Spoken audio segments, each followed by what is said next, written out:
সব কিছু স্বাধীন ইচ্ছা না ঈশ্বরের ইচ্ছা? বৈদ্যনাথকে শিক্ষা দিচ্ছেন ঠাকুর। বৈদ্যনাথ জিজ্ঞাসা করলেন, আমার একটি সন্দেহ আছে মশাই। এই যে বলে ফ্রি উইল বা স্বাধীন ইচ্ছা, মনে করলে ভালো কাজও করতে পারি কিন্তু মন্দ কাজও করতে পারি। এইটি কি সত্যি? সত্যিই কি আমরা স্বাধীন? ঠাকুর বলছেন সকলেই ঈশ্বরাধীন, তাঁরই লীলা। তিনি নানা জিনিস করেছেন, ছোট বড়, বলবান দুর্বল, ভালো মন্দ, ভালো লোক এবং খারাপ লোক, সবই তারই ইচ্ছা। এসব তারই মায়া এবং খেলা।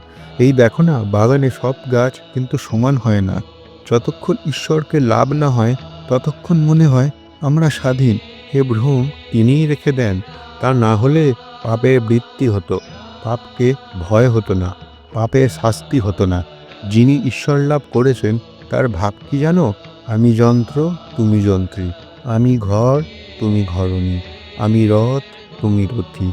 যেমন চালাও তেমন চলি, যেমন বলাও তেমনি বলি।